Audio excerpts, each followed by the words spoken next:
environments that are attractive for universities to attract people. So we haven't had growth because we haven't had the world-class universities that we could have if we were like the Boston of the Southern Hemisphere. I agree with everything. One thing I just wanted to say about the high-rise investment, what Council has done over the years is they've made it more and more expensive for people to live in high-rise.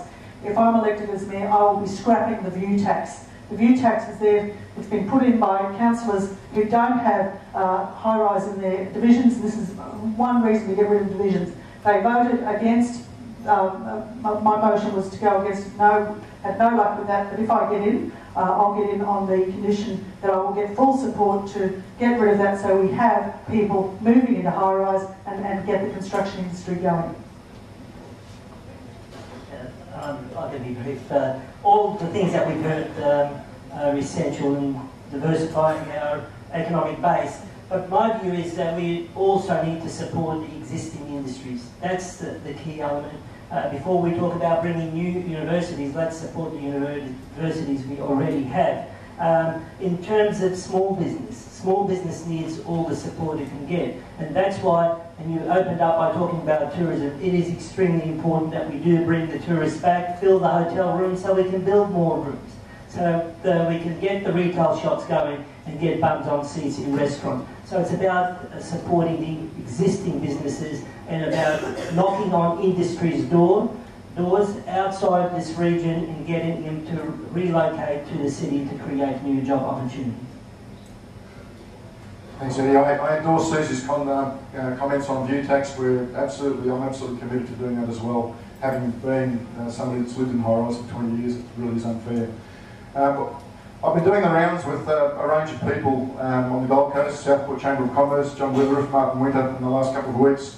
Tomorrow I am making a major announcement in terms of where I see the Gold Coast going in terms of infrastructure, and this will probably be the biggest economic driver, if it's supported, that we're going to see for a very long time. What it will do is enable us to be able to tap into the Asian luxury traveller market, which we are completely missing out on. We have amazing opportunities available to us, as you will see. And what we need is the right management and the right momentum and the right people getting in behind it and making it happen. We're missing out on super yachts. That's a big sector, probably even bigger in terms of a driver of investment potentially than even the cruise ships. So tourism, we can do a lot more with it, but there's one thing that we are missing out on. We don't have our share of public service sector jobs. We should have another 50 to 70,000 jobs in this city, which will give us a floor between those downtimes. And that's one area that I'll be addressing. That's one of the most important initiatives that I'll introduce, is the push for that, and that will be done this week. Hi, Tracy Gilmore. Tracy Gilmore, candidate for Division 5. I've got a question for Peter Young, and it's in regard to the commercial enterprises or beneficial enterprises.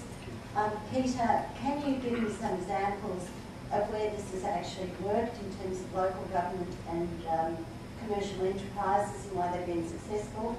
And how can you assure us that and give us a guarantee that this may not end up like an Alconex fiasco?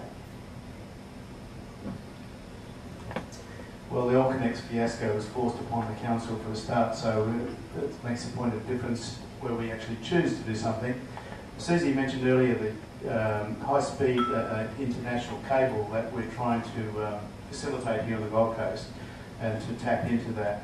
Now, if we invest money in that and become a business partner, we can actually benefit from that. We can be delivering a profit back to our community. These kind of enterprises have been successfully entered into in Brisbane, for example, just up the road. We can learn a lot from them. There's, for example, opportunities in waste management. We have been struggling for years to deliver a new waste treatment facility in the Gold Coast, and we just keep watching it and looking at it, and nothing happens.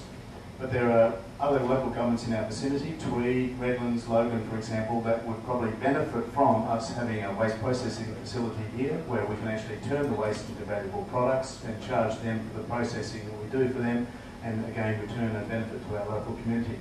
There are many other opportunities for us to look at, I just think that we should be really sincerely looking at that so we can reduce the strain on our ratepayers, because we have a situation here that's unbearable.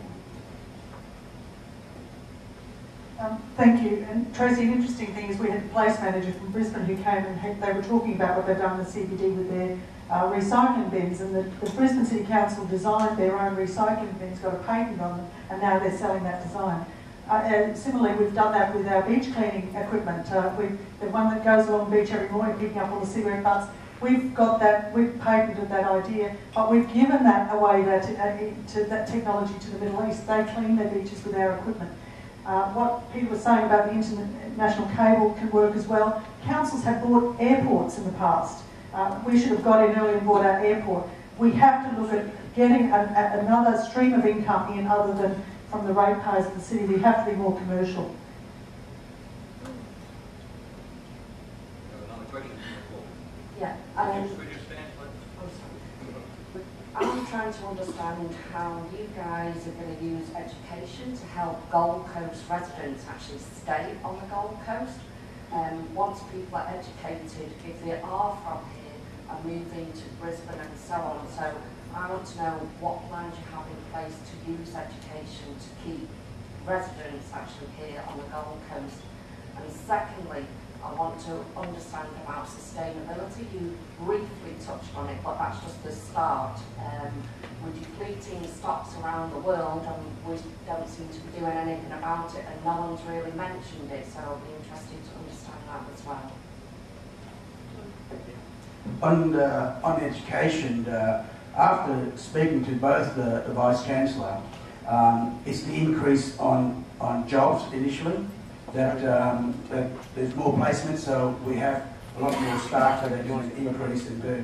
The second tier to that, to make it world-renowned, is the research facility, especially in the medical and science industry, and that part of it, once that comes through, there's a lot of researchers, after they've done their Bachelor of Science, let's say major in biomedical, can come across to that.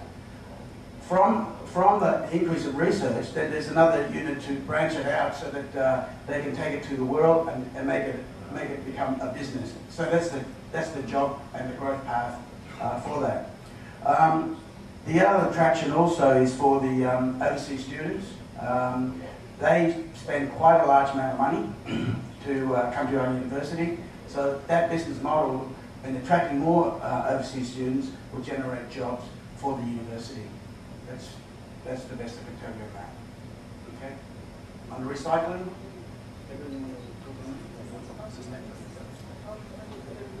Can I go to the university? I think what Tom was saying, that we've got to increase our research capacity. We can't do that unless we become internationally renowned for different things. We've done it with the glycomics. If we can get a cancer unit set up, diabetes, get in and study those and get the professors who would have normally gone to Harvard and MIT over here.